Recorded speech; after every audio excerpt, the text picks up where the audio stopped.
মিমি চক্রবর্তীর পর এবার শাকিব খানের দুষ্টু কোকিল হতে চলেছেন নুসরাত জাহান। সুপারস্টার শাকিব খানের জন্মদিনের প্রাক্কালে সেই গানের এক ঝলক দেখিয়ে সামাজিক যোগাযোগ মাধ্যমে নেটিজেনদের মাঝে আলোড়ন সৃষ্টি করলেন দুই বাংলার দুই তারকা। ডান্স ফ্লোরে শাকিব নুসরাতের রোমান্টিক পারফরমেন্স যে ঈদ আসার আগেই সুপারহিট, সেটা বেশ স্পষ্ট। 28 মার্চ শাকিবের জন্মদিন, অন্যদিকে 31শে মার্চ ঈদ। আর উৎসবের কথা মাথায় রেখেই দিন দুয়েক আগে আইটেম নম্বর চাঁদ মামার টিজার প্রকাশ্যে নিয়ে এলেন নির্মাতারা।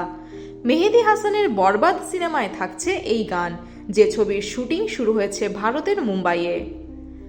অ্যাকশন রোমান্টিক ঘরানার ছবিতে শাকিব খানের বিপরীতে অভিনয় করছেন খাদানের কিশোরী ইথিকা পাল, আর সেই সিনেমারই অংশ নুসরাত জাহানের আইটেম ডান্স চাঁদ মামা।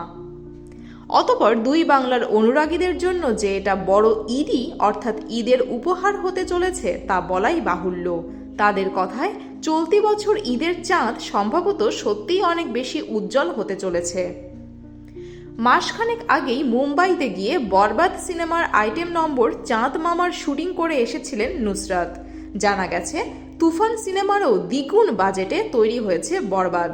উল্লেখ্য, শাকিবের সঙ্গে এটা টলিউড অভিনেত্রীর দ্বিতীয় কাজ। এর আগেও নকআপ সিনেমায় জুটি বেঁধেছিলেন তারা। তখনও শাকিব নুসরাত জুটিকে পছন্দ করেছিলেন দুই বাংলার দর্শকরা। তবে এবার শুধু আইটেম ডান্সের জন্য জুটি বেঁধে কেমন অভিজ্ঞতা?